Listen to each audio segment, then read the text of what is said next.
اللهم صل على سيدنا محمد وعلى آل سيدنا محمد كما صليت على إبراهيم وعلى آل إبراهيم في العالمين إنك حميد مجيد.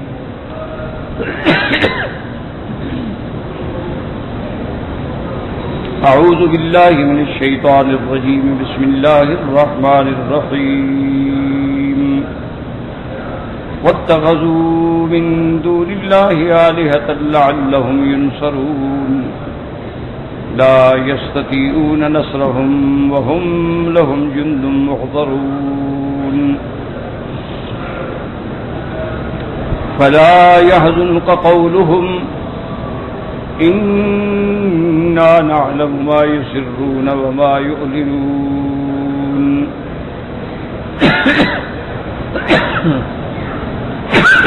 لا حول ولا قوة إلا بالله. إنا لله وإنا قال المؤلف والمفسر رحمه الله تعالى أدام النفع بعلومه وعلومكم في الدارين آمين. إذا أن قال يقول تعالى منكرا على المشركين في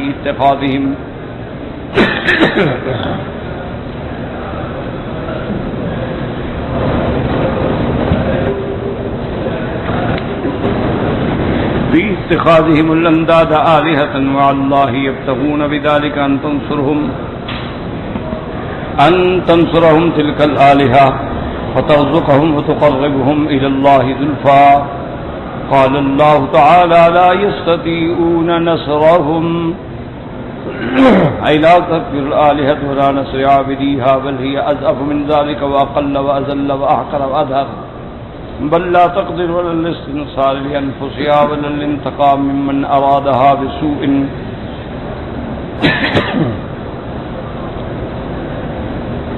لأنها جماد لا تسمع ولا تعقل.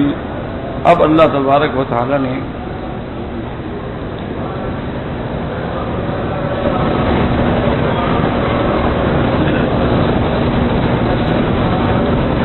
کلام مقدس کی ان آیات میں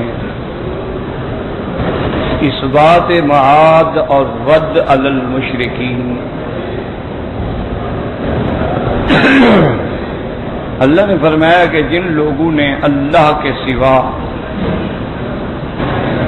من دون اللہ آلہۃ اللہ کے سوا الہ بنا رکھے ہیں، معبود بنا رکھے ہیں، لا ینصرون وہ ان کی لعلہم ینصرون تاکہ ان کی مدد کریں. اللہ نے فرمایا فلا یستطیعون نصرہم وہ کوئی طاقت نہیں رکھتے ان کی مدد کرنے کی بلکہ وہ تو خود اللہ کے دربار میں حاضر.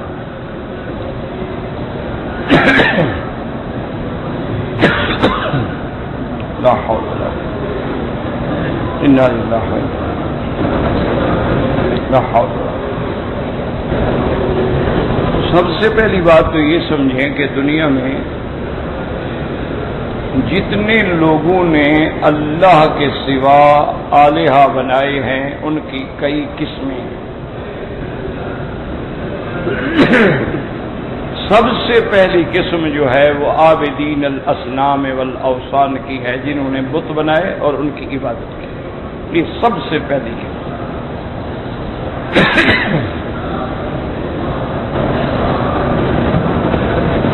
سب سے پہلے جیسے کہ اللہ نے قرآن مقدس میں بھی ذکر فرمایا ہے، سیدنا نوح علیہ السلام جو ہے وہ اول رسول پہلے پیغمبر ہیں، پہلے رسول. اس سے پہلے کوئی رسول نہیں بھیجا اللہ. آدم علیہ السلام آئے وہ نبی ہیں، کوئی صاحب شریعت پیغمبر نہیں ہے کہ شریعت لائے. ان کو اللہ نے دنیا میں بھیجا کہ دنیا میں آبادی اور زبانیں اور تعمیر اور ترقی اور کاشتکاری اور ان چیزوں کی تعلیم ہے.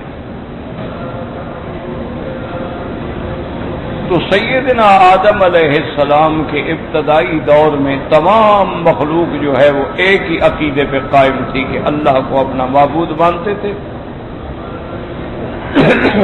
اور حضرت آدم علیہ السلام کے احکام کی تعمیل کرتے تھے. کوئی جھگڑا اختلاف نہیں. پھر جوں جوں آبادی بڑھتی گئی، تعداد بڑھتی گئی، اللہ نے مخلوق زیادہ پیدا فرمائی، نسلیں بڑھتی گئیں، اب فساد شروع ہوا۔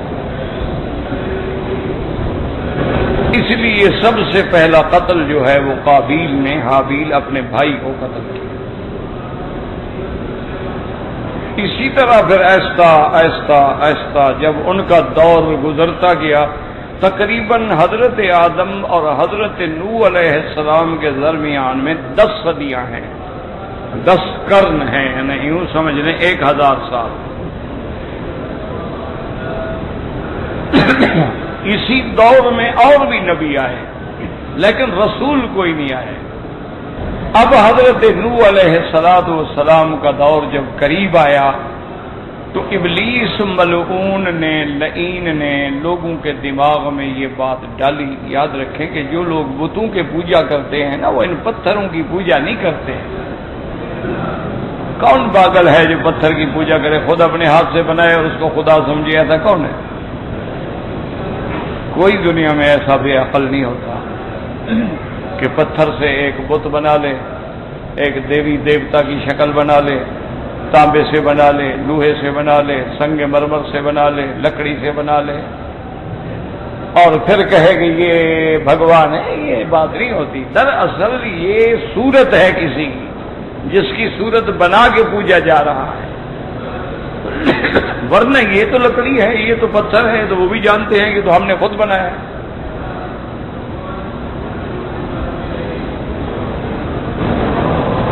تو اصل ابتدا کیسے ہوئی کہ اس زمانے میں جو بڑے بڑے اچھے لوگ تھے، صالحین تھے، اولیاء اللہ تھے، عباد مقربین تھے، وہ جب فوت ہوتے گئے تو اب ابلیس لعین کو موقع ملا، اس نے لوگوں کے دماغ میں ڈالا بھی اللہ والے تو فوت ہو گئے اور روز بروز جا رہے ہیں۔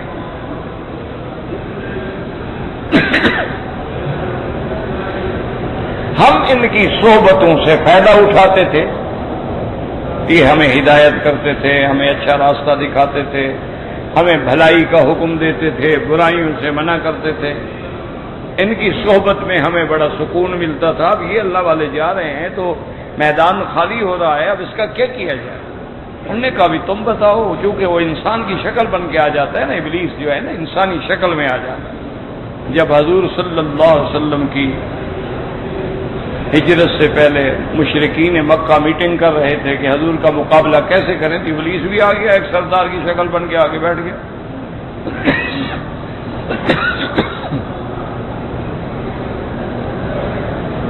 باقاعدہ مشورے میں شریک ہوا۔ اسی طرح جب بدر والے دن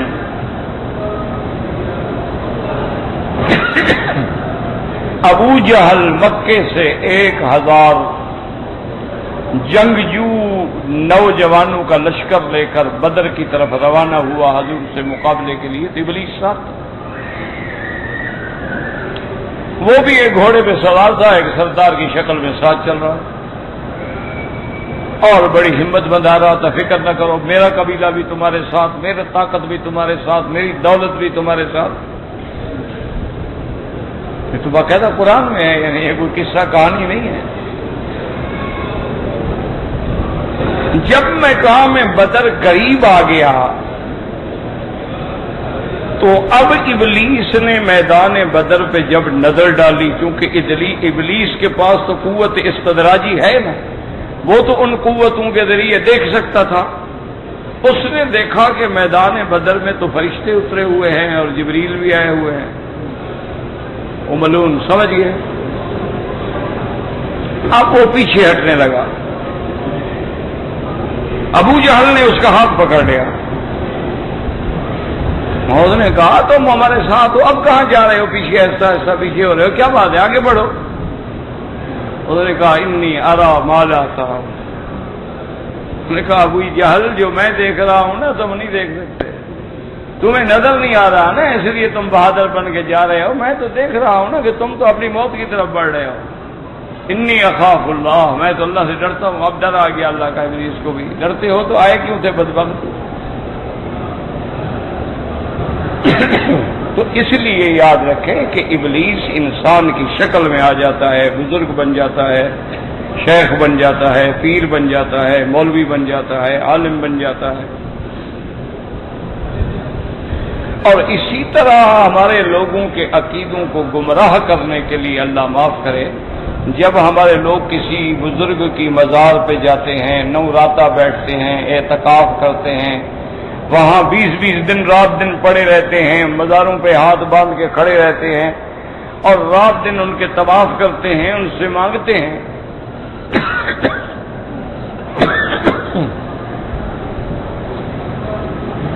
تو ابلیس لعین ان کو دھوکہ دینے کے لیے آواز دے دیتا ہے کہ جاؤ مرید تمہارا کام میں نے کر دیا. اب وہ بیچارہ سمجھتا ہے کہ مجھے شیخ نے آواز دی ہے، اب وہ غریب تو دھوکے میں ہے. وہ کہتا ہے جناب مجھے تو باقاعدہ مزار سے آواز آئی. وہ پکا گمراہ ہو گیا. انہوں نے کہا میں نے خود اپنی آنکھوں سے آواز سنی ہے، مجھے باقاعدہ پیر صاحب نے آواز دیا کہ جاؤ تمہاری مشکل ہم نے حل کر دی. اور یہ باتیں بھی نعوذ باللہ ثم نعوذ باللہ، میں کسی پر اعتراض کرنے کے لیے نہیں کہہ رہا، اللہ مجھے بچائے. اللہ ہمیں کسی پہ اعتراض کرنے سے، طنز کرنے سے، کسی پہ غیبت کرنے سے، جھوٹ باندھنے سے، الزام لگانے سے اللہ محفوظ رکھے. یہ باقاعدہ کتابوں میں لکھا ہے. اسی عرب کا ایک واقعہ ہے جہاں آپ بیٹھے ہیں نا، اسی ملک کا واقعہ ہے. کتابوں میں باقاعدہ انہوں نے لکھا ہے کہ ایک شیخ گزرے ہیں، بہت بڑے بزرگ، شیخ بدوی کے نام سے. ان کا ایک مرید تھا، وہ جا رہا تھا سفر کر کے حضرت اپنے شیخ کے عرس میں شرکت کرنے کے لیے. پہلے دور میں آپ کو پتا ہے سفر اونٹوں پہ ہوتے تھے، نہ گاڑیاں، نہ موٹر، نہ ہوائی جہاز، نہ کچھ. اونٹ ہوتے تھے، گھوڑے ہیں، اونٹ ہیں، گدھا ہے، خچر ہے. وہ سفر کرتے کرتے قافلے کے ساتھ جا رہا تھا. اتفاق ایسا ہوا کہ ایک قافلے میں کوئی لڑکی خوبصورت تھی، اس کی نظر پڑی، وہ غریب عاشق ہو گیا. اب جناب وہ رو رہا ہے اور پریشان ہے اور پھر ڈرتا ہے، قبیلے کے لوگ ہیں، میں ان کی لڑکی سے کیسے بات کروں.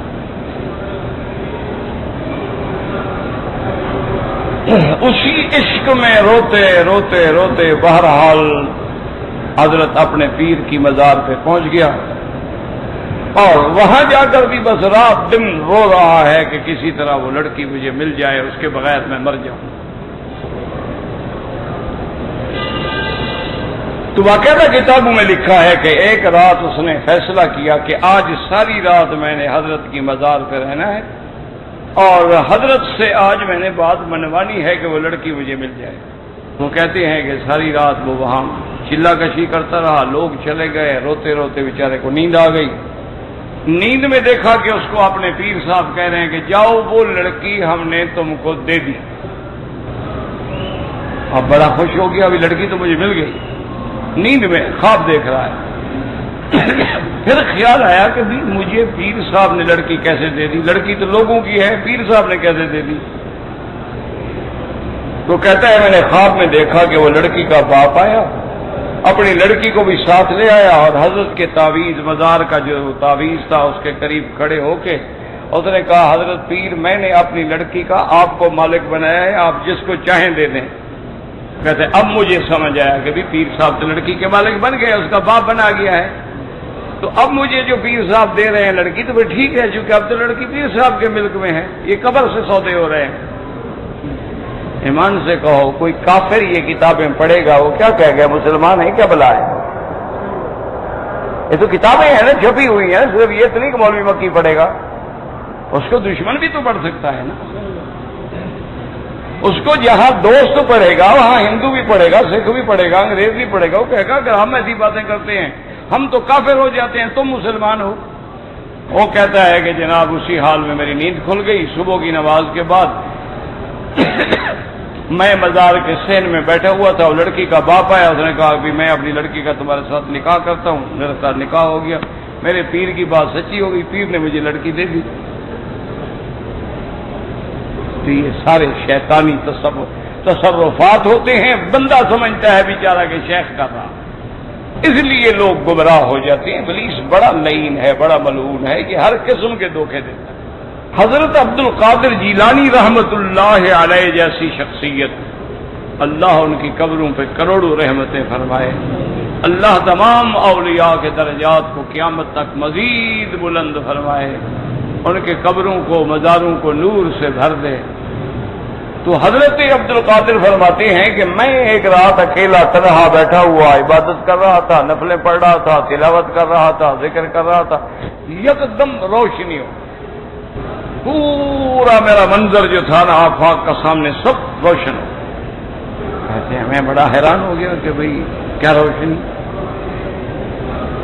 اسی اسنا میں اس روشنی میں آواز آئی کہ عبد القادر جاؤ، آج کے بعد ہم نے تم پر اپنے تمام احکام، تمام اوامر نوائی سب معاف کر دیے ہیں، تم میرے مقبول ہو اور تمہارے لیے جنت وقف ہو گئی، اب تمہیں کسی عمل کرنے کی ضرورت ہی نہیں۔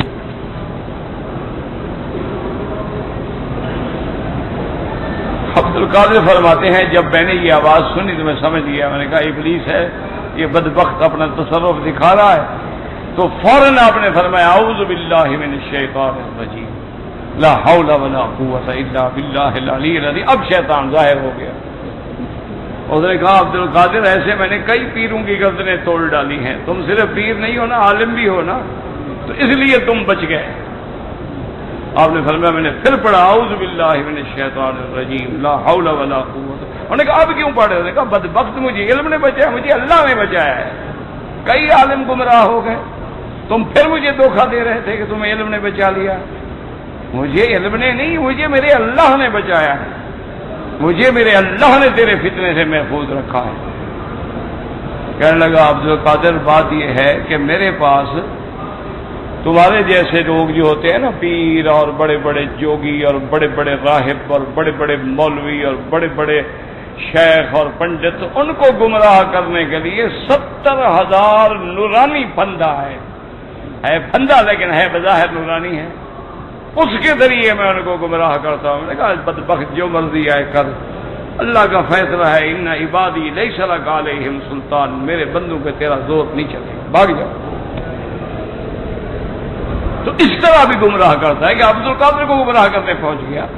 وہ تو جو کہ عالم تھے، بہت بڑے عالم، بڑے عابد، بڑے زاہد، بڑے مقام والے، وہ سمجھ گئے کہ اللہ نے اپنے نبی پر نمازیں معاف نہیں کی، عبد القادر پہ کیسے معاف ہو گئی؟ بھئی حضور سے زیادہ کس کا مقام ہے؟ وہ تو آخری عمر تک نماز پڑھتے رہے اور عبد القادر پہ نمازیں معاف ہو گئیں۔ صاحب بات ہے کہ شیطان ہے مجھے دھوکہ دے رہا ہے۔ اللہ نے جب نبی پہ احکام ختم نہیں فرمائے تو ایک اور بندے پہ کیسے ختم ہو سکتے ہیں؟ وہ سمجھ گئے اور اللہ نے ان کو بچا لیا۔ اسی طرح اس کے عجیب دھوکے ہوتے ہیں۔ ایک اللہ والے تھے، ایک بہت بڑے اولیاء اللہ میں سے تھے، عباد اللہ الصالحین میں تھے، اتفاق کی بات ہے کہ رات کو نیند آ گئی، تہجد نہ پڑھ سکے۔ کوشش کیا کرو، تہجد کا وقت جو ہے نا یہ بڑی رحمت کا وقت ہوتا ہے، جو مانگنا ہو نا یہی وقت ہے مانگنے کا، لیکن شرط یہ ہے کہ دوستوں سے ہٹ جاؤ، الگ جا کے کسی دوسری جگہ پر جہاں تمہیں کوئی جاننے والا نہ ہو، بس بندہ ہو اور اللہ کی ذات ہو، مانگنا سیکھو۔ جب تک بچہ نہ روئے نا، ماں بھی دودھ نہیں دیتی، اس کے سینے میں بھی دودھ نہیں آتا۔ تو ہم نے اگر رونا نہ سیکھا اور مانگنا نہ سیکھا تو پھر کیا ملے گا؟ خالی چکر ہے، لگا کے چلے جائیں گے۔ عمرے پہ آئے تھے ماشاءاللہ، پیکج تھا جی ہمارا 5 اسٹار ہوٹل کا، 1.5 لاکھ دے کے ہم آئے تھے، کیا فائدہ ہوا 10 لاکھ دے کے ہم۔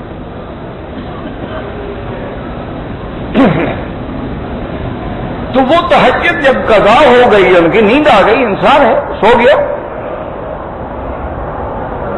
صبح کو جب اٹھے تو حضرت رو رہے، یا اللہ مجھ سے کون سا غلطی ہو گئی، مجھ سے کون سا گناہ ہو گیا کہ آج رات میں تیرے ذکر سے، تیری نماز سے، تیری عبادت سے، تیرے قرآن سے محروم ہو گیا۔ اور جناب یوں آپ نے سارا دن نفلیں پڑھی، نفل پڑھ رہے ہیں، رو رہے ہیں، تلاوت کر رہے ہیں، نفل پڑھ رہے ہیں، رو رہے ہیں، یا اللہ میری رات کی تہجد۔ اب وہ وقت تو پھر واپس نہیں آتا، وہ تو گیا نا، اب دوسری رات جب سوئے تو ابھی تہجد کا وقت نہیں آیا تھا، تو ایک آدمی نے اٹھایا، اٹھو بھائی اٹھو اٹھو تہجد پڑھو حضرت۔ دیکھا تو شیطان تھا۔ بدبخت تم مجھے تہجد کے لیے جگانے ہیں۔ انہوں نے کہا سارا دن یہ نفلیں پڑھ پڑھ کے میرا ستیہ ناش کر دیا۔ میں نے کہا اٹھا دوں وہی تہجد پڑھ لے، اچھی بات۔ تہجد میں تو 8 رکعتیں پڑھے گا، دن کو 100 رکعتیں پڑھ کے جو تم نے میری گردن توڑ دی ہے، اس لیے میں نے کہا اس کو وہی 8 پڑھنے دو، اس کو مت شرارت کرو۔ یہ 8 رکعتوں کا بوجھ ٹھیک ہے نا، بجائے اس کے میں 100 رکعت کا بوجھ برداشت کروں۔ اسی لیے یاد رکھو اولیاء اللہ نے لکھا ہے کہ تم 2 رکعتیں نفل پڑھے، انہیں شیطان وسوسے سے ڈالتا ہے، سلام پھیر کے اور شروع کر دو، اور وسوسے سے ڈالے اور شروع کر دو۔ وہ جوں وسوسے سے ڈالے تم جوں ذکر اللہ کی مار دو، وہ سمجھ جاتا ہے یہ میرے وسوسے سے ہٹنے والا نہیں ہے، مجھے اور ذبح کرے گا۔ وہ کہتے ہیں چھوڑو یار اس کو کرنے دو، اور بندے تھوڑے ہیں گمراہ کرنے کے لیے، اس کے رستے سے ہٹ جاؤ، اور مخلوق بہت ہے۔ اس لیے ہمیشہ یاد رکھیں کہ سب سے پہلی گمراہی جو شروع ہوئی ہے وہ ہے بت پرستی۔ ابلیس لعین نے ان کو کہا کہ جو اللہ والے فوت ہو گئے ہیں ہم ان کی تصویریں بنا کے، تمثیلیں بنا کے، بت بنا کے رکھ لیں تاکہ یادگار رہے گی، ہم دیکھیں گے یار دیکھو کیسے ہمارے بزرگ تھے۔ انہوں نے کہا بھی ہمیں تو آتا نہیں کیسے بنائے۔ انہوں نے کہا چلو میں کوشش کر کے دیکھتا ہوں۔ تو اس نے ان بزرگوں کے بت بنائے، ایسے بت بنائے نا یہ معلوم ہو کہ بالکل حضرت بیٹھے ہوئے ہیں۔ ان لوگوں نے دیکھا بڑے خوش ہوئے۔ انہوں نے کہا ایسا کرو ان کو گھر میں بھی رکھ لو اور مسجدوں میں بھی رکھ لو۔ جب آئے بزرگوں کو یاد کر لیا۔ اب ایک دور تو یاد کرنے میں چلا نا، جب وہ نسل ختم ہو گئی تھی ابلیس نے ان کی اولادوں کو کہا، انہوں نے کہا اب آپ سمجھو تمہارے باپ دادے کو جو کچھ ملا ہے ان سے ملا ہے، اللہ کسی نے دیکھا ہے؟ او بابا اللہ کو تو آج تک کسی نے دیکھا ہی نہیں، نہ دیکھ سکتا ہے، نہ اللہ سے بات کر سکتا ہے۔ تو اللہ والے بھی ان کو کہتے ہیں اور یہ جا کے آگے اللہ کو کہتے ہیں، ان کی تار جڑی ہوئی ہے۔ تو اس طرح بت پرستی شروع ہوئی۔ تو پھر نوح علیہ السلام رسالت کا پیغام لے کے آئے اور توحید کا پیغام لے کے آئے، لیکن قوم نے کہا کہ نہیں، ڈٹ جاؤ نوح کے مقابلے پر، لا تذرن ودا ولا سواء ولا یغوث ویعوق ونسرا، تم اپنے ان آلہہ کو نہ چھوڑنا، ودن سواء یغوث یعوق نسرا، کتنا ہے؟ ہاں جی ایمان سے کہو آج تک پنجتن پاک ہے کہ نہیں؟ یہ نوح علیہ السلام سے 6 تو وہ بھی نہیں تھے، وہی 5 تھے نا۔ 5 پیر 6 پیر کبھی سنے آپ نے؟ یہ وہی ایک سلسلہ ہے چلا آ رہا ہے دماغوں میں، اسی بدبخت نے ڈالا ہے، وہی ذہن بنایا گیا ہے۔ جیسے ان کے بھی عقیدے میں ہے کہ لی خمسۃ نطفی بہا حر الوبا الحاتمہ المصطفیٰ والمرتضی ابناہما والفاطمہ، کہ ہمارے پاس 5 تن ہیں، ان کے ذریعے ہم جہنم کی آگ کو بھی بجھا دیں گے۔ کون؟ حضرت مصطفیٰ، حضرت علی مرتضی اور دو حسن حسین اور بی بی فاطمہ 5۔ اچھا ایسی شریف لوگ ہیں کہ بی بی فاطمہ کی بیٹی ام کلثوم کو نہیں مانتے، حالانکہ بی بی ام کلثوم بھی تو بی بی فاطمہ کی بیٹی ہے، حضرت علی کا سرب ہے، بی بی فاطمہ کا بطن ہے، اس کا نام نہیں لیتے، صرف حسن حسین بس۔ مجال ہے کبھی آپ نے ان کی زبان سے بیٹی کا نام سنا ہو؟ کیوں؟ اگر بیٹی کا نام لیں تو حضرت عمر کو داماد ماننا پڑتا ہے، مشکل ہو گئی ہے نا، اس لیے بیٹی کا انکار کرے، کوئی بیٹی چھٹی نہیں۔ وہ بھائی حضرت علی نے جو نکاح کیا تھا نا، نہیں ہوئے کہ جنی کو پکڑ کے بیٹی بنا کے حضرت عمر کو دے دیا تھا۔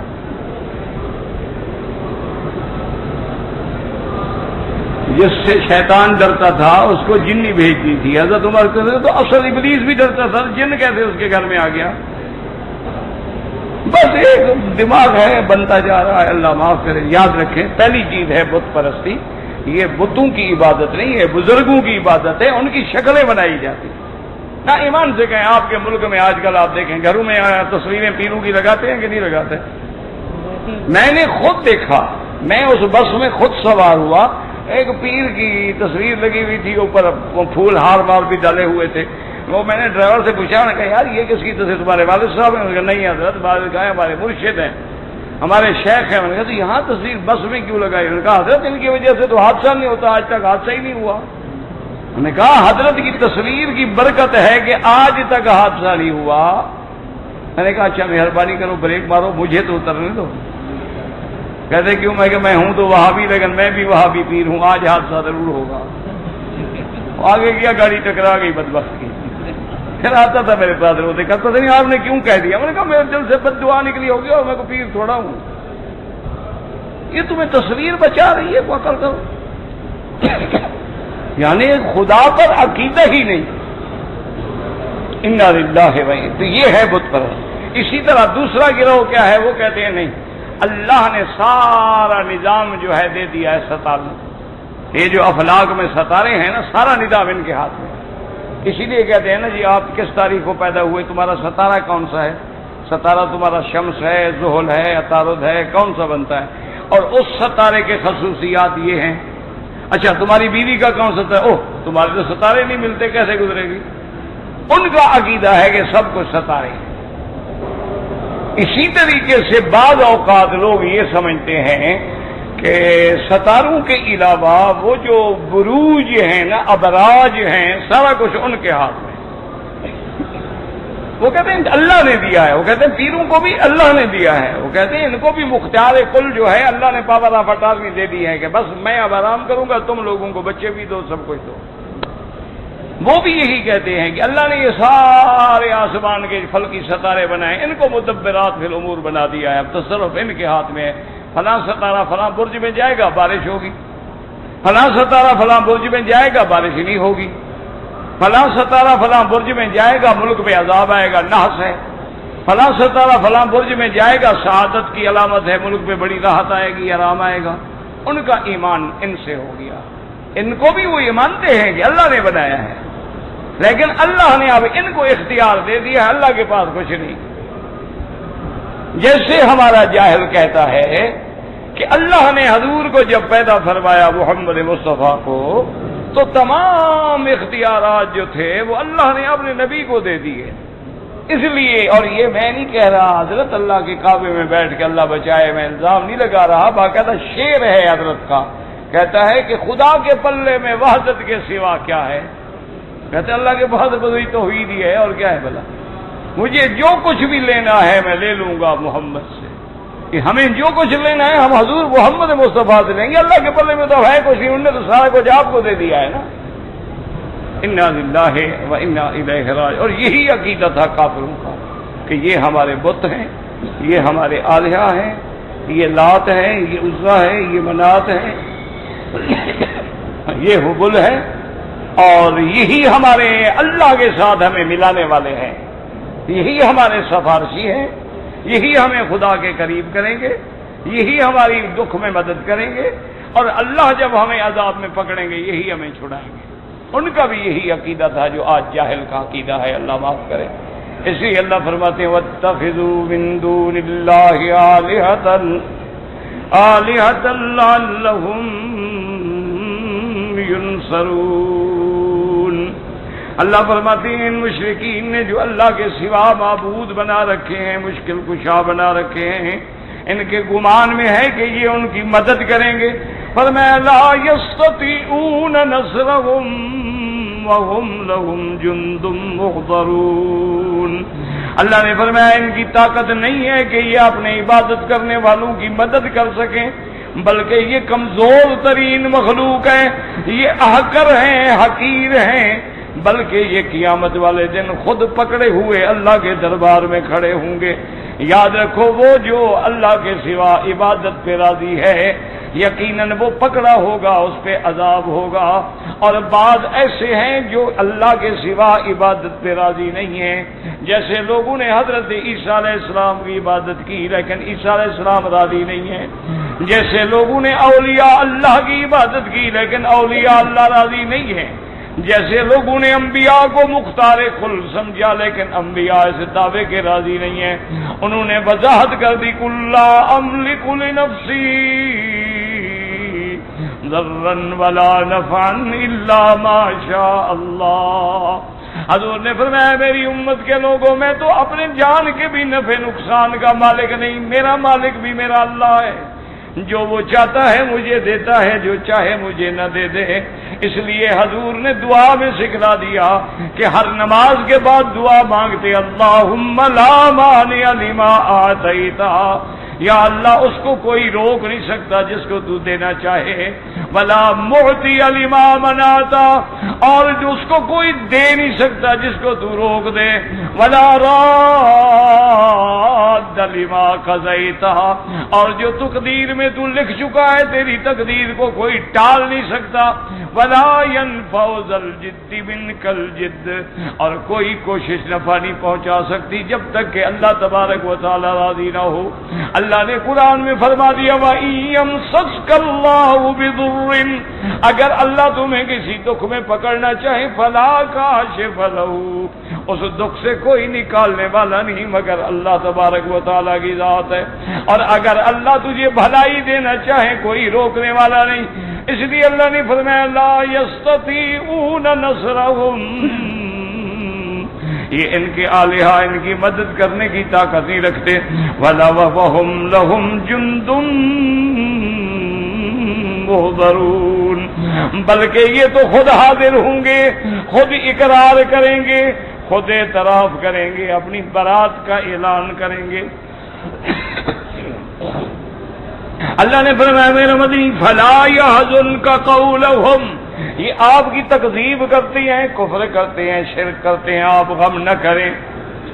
اِنَّا نَعْلَمُ مَا يُسِرُّونَ وَمَا يُعْلِنُونَ، ہم جانتے ہیں جو کچھ یہ چھپا کے کریں یا ظاہر کریں، آپ بالکل غم نہ کریں، آپ کے ذمے دین پہنچانا تھا، آپ کے ذمے تبلیغ تھی، آپ کے ذمے توحید کی دعوت دینی تھی، آپ نے دین پہنچا دیا ہے، اب ان کے ذرے ذرے کا مجھے علم ہے، میں خود ان سے بدلہ لوں گا، میں خود ان کو سزا دوں گا، آپ کسی قسم کا غم نہ کریں۔ کیوں وما علیک الا البلاغ، آپ کے ذمے ہے کہ میری توحید پہنچا دیں، آپ کے ذمے ہے کہ حق بات سنا دیں، ان علیک الا البلاغ، اور دوسری جگہ فرماتے ہیں ان الینا ایابہم ثم ان علینا حسابہم، میرا مدنی ان سب نے پھر لوٹ کے میری طرف آنا ہے، پھر ان سے حساب بھی میں خود لے لوں گا۔ آپ کی ذمہ داری ختم ہے، آپ نے دین کی تبلیغ کر دی، آپ نے دعوت توحید پہنچا دی، اس لیے آتا ہے کہ صحابہ کہتے تھے نشہد انک قد ادیت الرسالۃ وبلغت الامانۃ، آپ نے واقعتاً اللہ کا پیغام پہنچا دیا کہ حضرت یوم عرفات والے دن جب میرے آقا محبوب دو عالم سیدنا محمد مصطفیٰ صلی اللہ علیہ وسلم حجۃ الوداع کے موقع پہ عرفات کے میدان میں ہیں، آپ جبل رحمت کے دامن میں جہاں کالے کالے پہاڑ کے پتھر پڑے ہیں، یہیں اپنی قصوہ اونٹنی پہ سوار ہیں، اور حضور صلی اللہ علیہ وسلم خطبہ فرما رہے ہیں، اور اس کے بعد پوچھتی ہیں تمام صحابہ سے کہ اے صحابہ بتلاؤ میں نے اللہ کی توحید پہنچا دی کہ نہیں، میں نے اللہ کا پیغام پہنچا دیا کہ نہیں، میں نے تمہیں بھلائی کا حکم کر دیا کہ نہیں، میں نے تمہیں برائیوں سے روک دیا کہ نہیں، مجھے گواہی دیں۔ سارے صحابہ کہتے ہیں قد بلغت الرسالۃ وادیت الامانۃ ونصحت الامہ وکشفت الغمۃ، میرا مدنی آپ نے باقی پیغام پہنچا دیا ہے۔ حدیث میں آتا ہے حضور نے اپنی انگلی مبارک اٹھائی آسمان کی طرف، آپ نے کہا اللہم فاشہد الا هل بلغت اللہم فاشہد الا هل بلغت اللہم فاشہد، میرا اللہ آج گواہ ہو جا، یہ سارے تیرے بندے گواہی دے رہے ہیں میں نے تیرا دین پہنچا دیا ہے، آپ گواہ ہو جائیں میں نے تیرا دین کوئی نہیں چھپایا ہے۔ اللہ نے فرمایا میرا مدنی آپ نے میرا دین پہنچا دیا، میں نے بھی محمد تیرا دین کامل کر دیا۔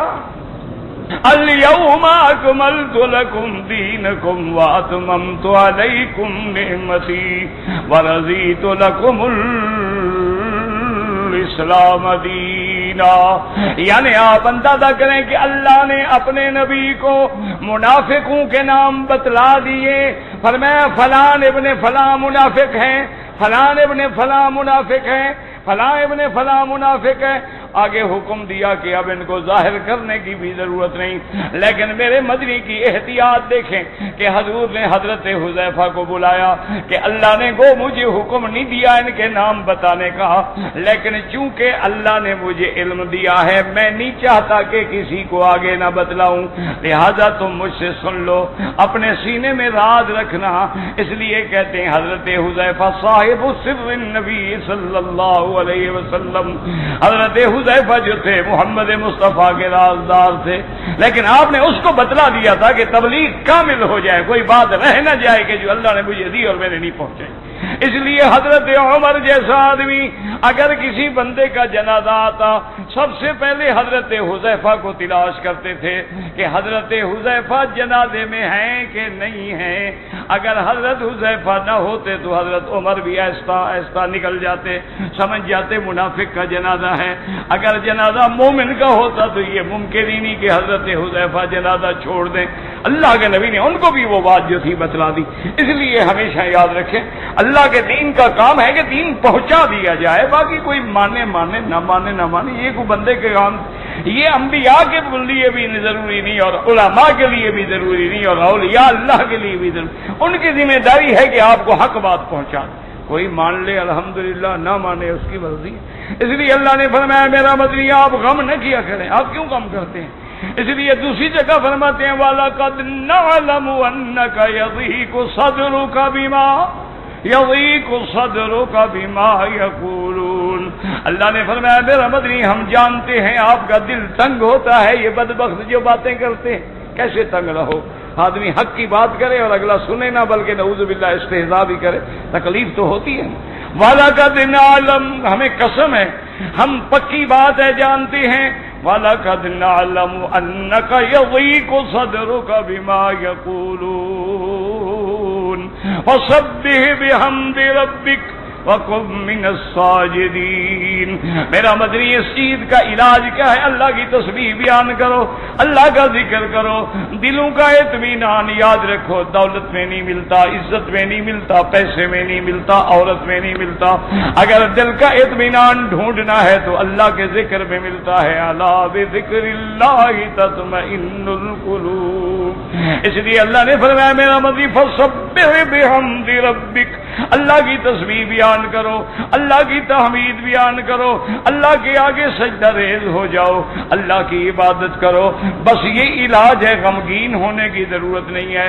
یہ جب آئیں گے میرے پاس تو ہم ان کا پھر پورا حساب کر لیں گے۔ انا نعلم، حق ہم جانتے ہیں، ما یسرون وما یعلنون۔ اب مفسر کہتے ہیں یقول تعالی منکرا المشرکین فی اتخاذ من دعا علیہم اللہ یبدکم ذالک ان تظن تلک الآلیہ وترزقہم وتقربہم۔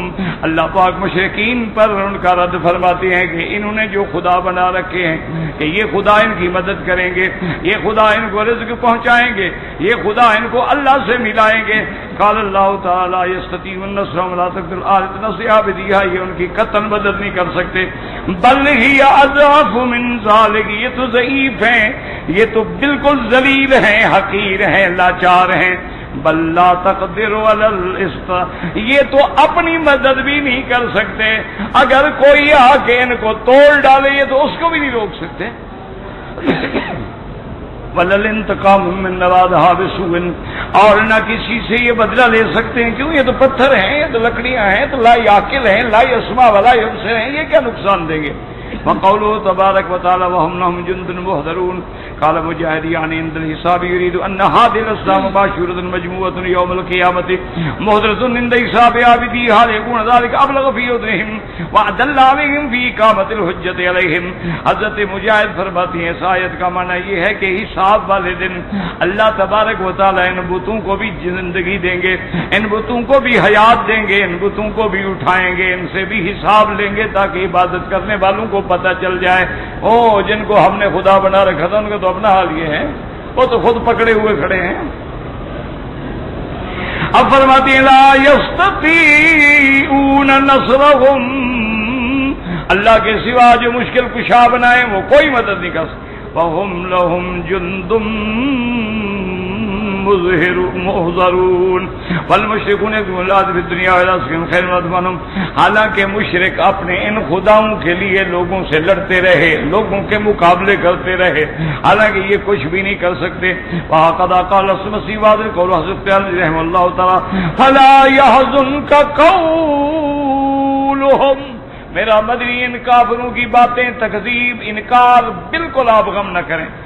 اِنَّا نَعْلَمُ مَا يُسِرُّونَ وَمَا يُعْلِنُونَ. اے نحن نعلم جميع ما هم فيه، ہم جانتے ہیں. وَسَنَجْزِيهِمْ وَصْفَهُمْ وَنُعَامِلُهُمْ عَلَى ذَلِكَ وَلَا يَبْخَسُ مِنْ أَعْمَالِهِمْ جَرِيرًا وَلَا حَقِيرًا وَلَا صَغِيرًا وَلَا كَبِيرًا. ان کا چھوٹا بڑا ہر عمل قیامت میں ہمارے سامنے ہوگا اور ہم سارے ان کے اعمال پہ ان کو سزا دیں گے. بل يُرَدُ عَلَيْهِمْ جَمِيعُ مَا كَانُوا يَعْمَلُونَ قَدِيمًا وَحَدِيثًا. اور قیامت والے دن ہم ان کو بھی نامہ عمل پکڑا دیں گے کہ تم بھی دیکھ لو دنیا میں تم نے کیا کیا کیا تھا، اور پھر اس کے بعد ہم بدلہ لیں گے. اللہ تبارک و تعالی ہمیں صحت، عافیت اور ایمان کی دولت سے نوازے.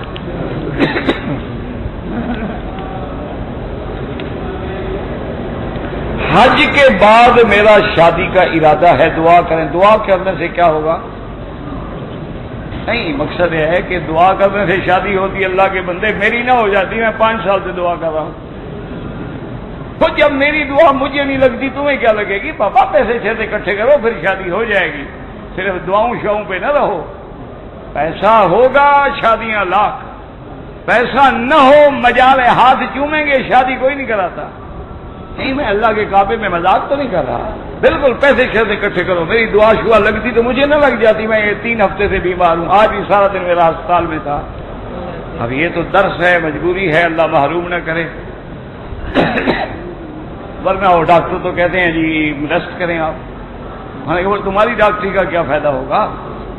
اگر ریسٹ سے بندہ ٹھیک ہونا ہے، وہ تو ویسے میں ٹھیک ہو جاؤں گا ریسٹ کروں تو اگر آدمی، اب تم ڈاکٹر ہو تو بات تو تب ہے نا کہ درس ہوتا رہے میں ٹھیک ہو جاؤں. تو بہرحال وہ تو خیر میرا اعتقاد ہے اللہ نے شفا دینی ہے. مومن کے لیے تو یہ تکلیف بھی رحمت ہے نا. اس کے ذریعے اللہ ہمارے گناہوں کو مٹاتے ہیں نا کہ تم نالائق ہو، عمل تو کر نہیں سکتے، چلو تھوڑا رگڑا دے دیتے ہیں تاکہ تمہارے گناہ مٹا ڈالیں. مومن کے لیے تو ہر حال میں فائدہ ہے. بس یہ ہے ایمان ہو. ہمارا تو ایمان کچا ہے نا، کمزور ہے. اس لیے میرا بیٹا آپ پیسے شیسے اکٹھے کرو، شادی ہو جائے گی. مولوی مکی کی دعاؤں پہ نہ رہو. مسجد نبوی میں جانے کے بعد آداب یہ ہیں جو بزرگوں نے لکھے ہیں کہ جہاں مدینے پاک میں آپ نے رہنا ہے، ہوٹل میں یا بلڈنگ میں جہاں بھی، پہلے وہاں جاؤ، سامان اتار کے غسل کر کے پاک صاف اچھے نئے کپڑے یا دھلے ہوئے کپڑے پہن کے خوشبو لگا کے بڑے ادب کے ساتھ اب مسجد نبوی کی طرف روانہ. جب مسجد نبوی پر آئیں، جب دروازے پہ آئیں تو پہلا دایاں پاؤں اندر رکھیں اور پڑھیں بسم اللہ والصلاۃ والسلام علی رسول اللہ اللہم اغفر لی ذنوبی وافتح لی ابواب رحمتک. یہ پڑھ کے اندر جائیں. کوشش کریں کہ ریاض الجنت میں پہنچ جائیں، لیکن اگر رش ہے، ازدحام ہے، تو پھر یہ کوشش کریں کہ جو مسجد میرے آقا کے زمانے میں تھی اس مسجد تک تو پہنچ جائیں نا. اب تو حرم بہت بڑا ہو گیا ماشاءاللہ. اس حکومت نے تو ایسا حرم بنایا جس کی دنیا میں مثال نہیں ملتی.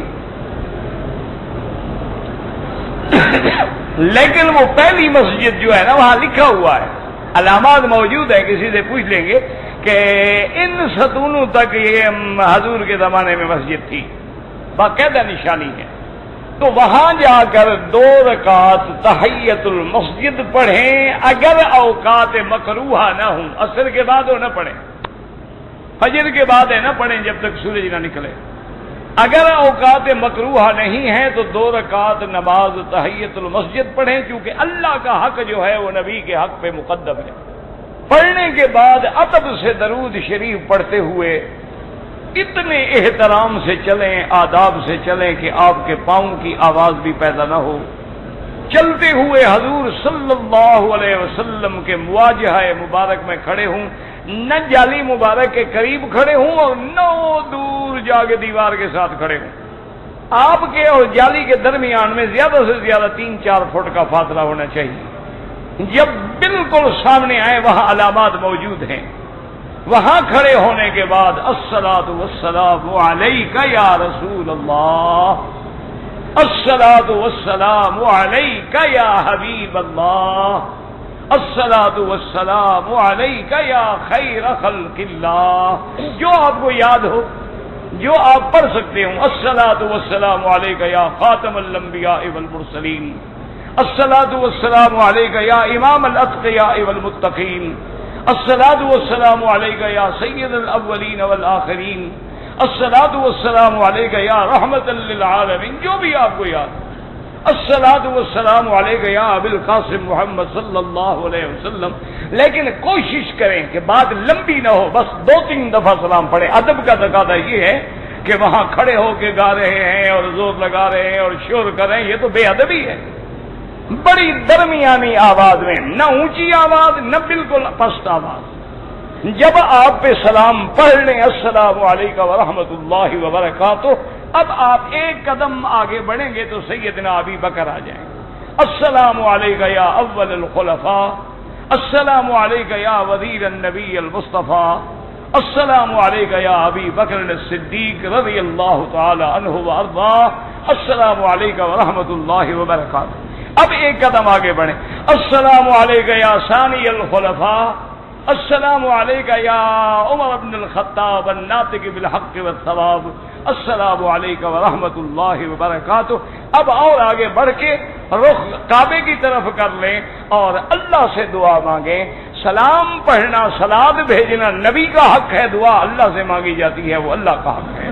وہاں اللہ سے دعا مانگیں اور اس کے بعد جتنا عرصہ مدینے میں رہیں تمام وظیفے چھوڑ کے صرف درود شریف پڑھیں. چلتے پھرتے اٹھتے بیٹھتے یا قرآن پڑھیں یا درود شریف پڑھیں. اسی طرح پھر آپ جنت البقیع الغرقد میں جائیں، کیونکہ وہاں میرے آقا کی بیویاں ہیں، ازواج مطہرات ہیں. وہاں ثالث الخلفاء حضرت عثمان ہیں رضوان اللہ علیہم اجمعین، اور بڑے بڑے صحابہ، بڑے بڑے ائمہ اطہار ہیں، امام مالک ہیں، بڑے بڑے اولیاء اللہ ہیں. ان پہ سلام پڑھیں. ضروری نہیں ہے کہ اندر جائیں، دروازے پہ کھڑے ہو کے بھی پڑھ سکتے ہیں. جیسے حضور آپ دروازے پہ کھڑے ہو جاتے تھے، السلام علیکم یا اہل البقیع الغرقد انا انشاءاللہ بکم لاحقون انتم السابقون ونحن الاثر. اسی طرح شہداء احد پہ جائیں کہ میرا آقا محمد مدنی خود جاتے تھے شہداء احد پر، تو وہاں جانا جو ہے سنت ہے. اسی طرح مدینے میں رہتے ہوئے مسجد قباء جائیں اور وہاں جا کے 2 رکعت 4 رکعت جتنا اللہ توفیق عطا فرمائے وہ پڑھیں. اور اگر روزانہ جا سکیں تو ایک عمرہ مفت میں ملتا ہے. یعنی جو آدمی مسجد نبوی سے حرم مدینہ میں رہتے ہوئے قباء جا کے 2 رکعت پڑھے، ایک عمرے کا ثواب مل جاتا ہے مفت میں. تو مشکل کیا ہے بھائی؟